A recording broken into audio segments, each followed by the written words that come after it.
Oi, voltando, agora vamos dar continuidade ao estudo dos holandeses aqui no Brasil. Só recapitulando aqui que eles foram expulsos. Houve uma insurreição pernambucana, aqui está. E essa insurreição pernambucana foi uma luta dos senhores de engenho lá no Nordeste para expulsar os holandeses do Brasil. E eles conseguem expulsá-los. O que vai acontecer? A produção holandesa do açúcar vai continuar nas Antilhas, lá no Caribe, sendo então um concorrente ao açúcar do Brasil. E o açúcar produzido pelos holandeses era melhor e mais barato, porque eles já tinham muito mais tempo de experiência nisso do que Portugal. Aí nós vamos ter algumas batalhas nesse período. Na página 37 fala da Batalha dos Guararapes. O que foi isso? Ela foi marcada por um confronto. Foram dois, 648 e 1649, entre holandeses e o Império Português, um pouco antes da expulsão dos holandeses. E essa batalha de Guararapes que vai ser a batalha final, que vai acabar ocasionando a expulsão dos holandeses do Brasil em 1654. Mas também houve outra, que é a Guerra dos Mascates, também lá em Pernambuco, porém agora é um confronto entre senhores de engenho de Pernambuco, mais especificamente a cidade de Olinda, contra comerciantes de Recife, por questões de impostos. Eles achavam que um tinha mais vantagem do que outro e acabou tendo essa revolta. Também na página 37 você vai poder ler e ter mais detalhes, porque o vídeo precisa ser um pouco mais objetivo, senão nós não conseguimos cumprir no tempo. Como foi a influência católica nessa época? Portugal manda para cá integrantes da Igreja Católica para catequizar os índios. O governo de Portugal e a Igreja Católica aqui no Brasil tinham uma aliança chamada Padroado, em que o governo português poderia decidir sobre questões da igreja. Então, Estado e igreja estavam bem misturados, não é como hoje que é separado. Ali eu coloquei salvos entre parênteses porque os índios eram considerados como animais sem alma. E a igreja veio então com o propósito de catequizá-los para salvá-los. E, é claro, também usou os índios como mão de obra. Há um episódio interessante que um navio cheio de religiosos estava vindo para o Brasil para essa catequização de indígenas e ele naufragou na costa brasileira. E índios caetés acabaram por devorar muitos que sobreviveram ao naufrágio. Eles eram índios canibais. Este homem aqui, ó, você pode ver que ele não é um indígena, ele é um europeu. Ele presenciou essa cena porque ele sobreviveu ao naufrágio e conseguiu voltar para a Europa, e lá ele narrou a cena que ele presenciou aqui no Brasil de canibalismo. Os religiosos aqui, jesuítas, criaram as missões. Esta aqui é a Sete Povos das Missões, no Rio Grande do Sul. É um local imenso, prova de que as missões elas deram certo. Isto aqui se tornou como um vilarejo de tão grande. Aqui era a igreja principal e aqui em volta dela, essas ruínas que a gente pode perceber, ó, era um comércio muito grande que existia. Então, as missões eram como se fosse uma fazenda de propriedade dos religiosos da igreja, mais especificamente jesuítas. E o objetivo era de catequizar os índios, mas também usava a mão de obra deles para cuidar dos animais, do gado. Então, algumas missões tinham tanto gado que equivale-se hoje a um grande fazendeiro. Aqui dá para ver aquela obra que eu falei, esta igreja que aparece aqui, ó, tá vendo? Ela tá aqui no desenho. Então veja como isso aqui era imenso. Isso aqui era tudo um centro comercial. Os indígenas viviam aqui nesses alojamentos. Aqui era o centro, ó. Era algo gigantesco. Porém, a gente vai ver já já que houve um problema nessas missões aí.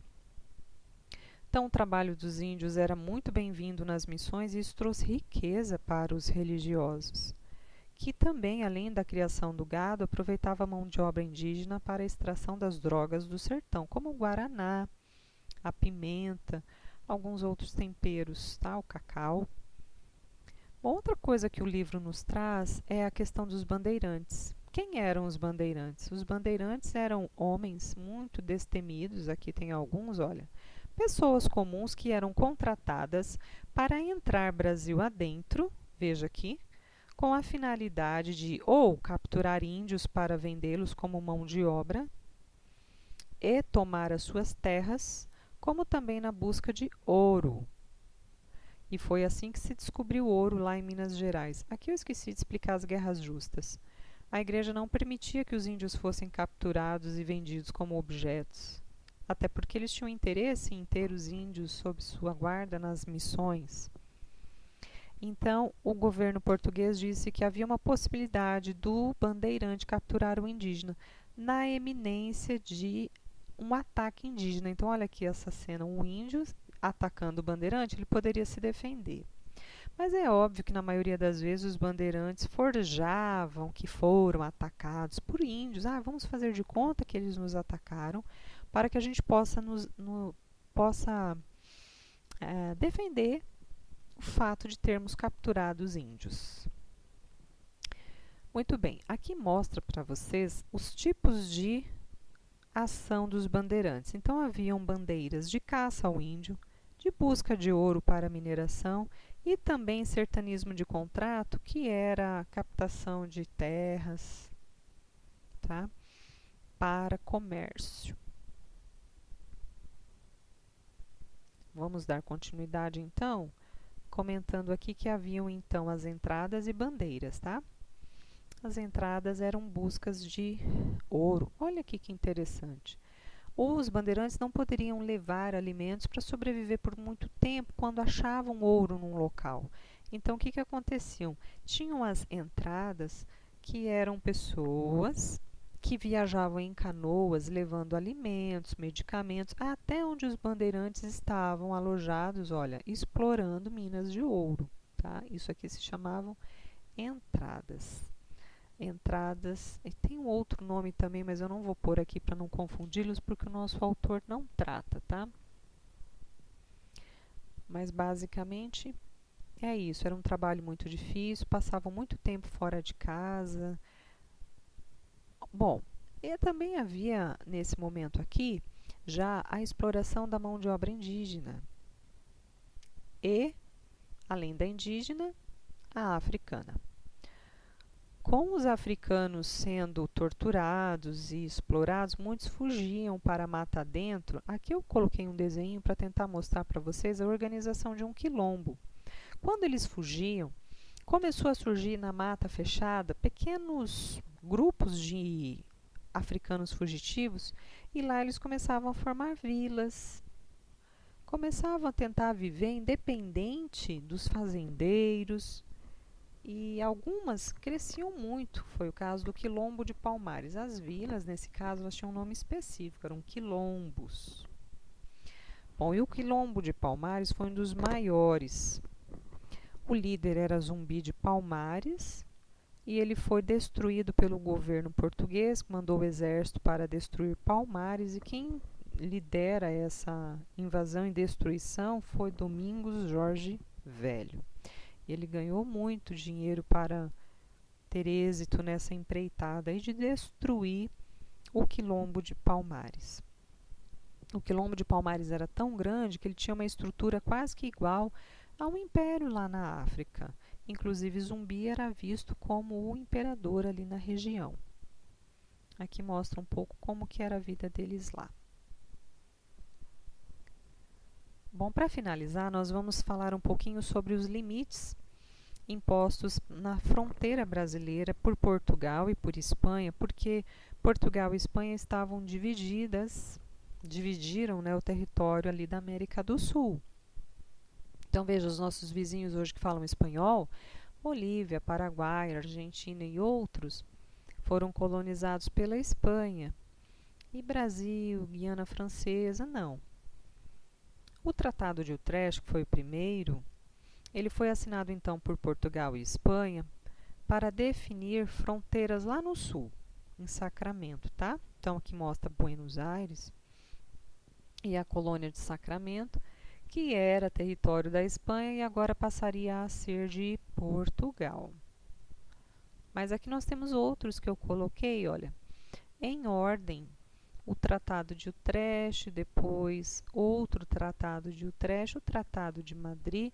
O Tratado de Utrecht, então, ele definiu primeiro aqui no sul, a fronteira sul, pegando essa partezinha aqui, que era da Espanha. Aqui em cima também, no rio Oiapoque, ficou definido que essa aqui seria a fronteira do Brasil. Agora, toda esta parte grande aqui em vermelho foi o Tratado de Madrid, definindo então que aqui eram as fronteiras do Brasil com seus demais vizinhos. Essa questão dos Utposidets, que o autor do nosso livro também fala, diz o seguinte, que ficou definido que esse território era brasileiro porque o território já estava sob domínio português. Então, Utposidets significa tal como possuías, ou seja, esta terra já era possuída por portugueses, portanto, é de direito do Brasil. Pode ver que esta parte aqui onde hoje é o Acre ainda não fazia parte do Brasil, ó, tá? Aqui eu vou colocar mais uma outra imagem que mostra um pouco mais detalhadamente as fronteiras. Houveram por conta delas guerras guaraníticas lá no sul, naquela região lá das Missões que eu mostrei para vocês, porque aquele solo era espanhol e agora Portugal declara que é seu. Ao invés da Espanha, passa a ser de Portugal. Aquela missão estava num território espanhol e agora Portugal diz que eles precisam sair de lá, expulsar. Eles acabaram então fazendo uma guerra. Essa guerra foi entre portugueses e indígenas, porque os indígenas quiseram defender a missão. E houve uma matança horrenda, como esta imagem aqui tenta mostrar para vocês, tá? O autor também fala de obras importantes da época, é um grande pintor que veio para o Brasil com a finalidade de narrar o cotidiano aqui do Brasil, a vida e seus detalhes. Foram pintores como Franz Post. Aqui tem uma imagem, olha, veja todos esses detalhes aqui, como uma pessoa rica era carregada, como que o africano trabalhava descalços, os animais usados como força motora, como que era o moinho de cana, o uso da roda d'água, tá? Tudo isso aqui é a organização da casa grande, ali a senzala, tudo isso aqui a gente pode saber hoje, muito disso por conta dessas obras de arte tão bem feitas. Queridos, eu encerro aqui o vídeo, espero que vocês tenham entendido, tenham gostado. Vai ficar de tarefa fazer algumas páginas desse capítulo e nós nos falamos mais na próxima aula. Muito obrigada, um abraço para todos.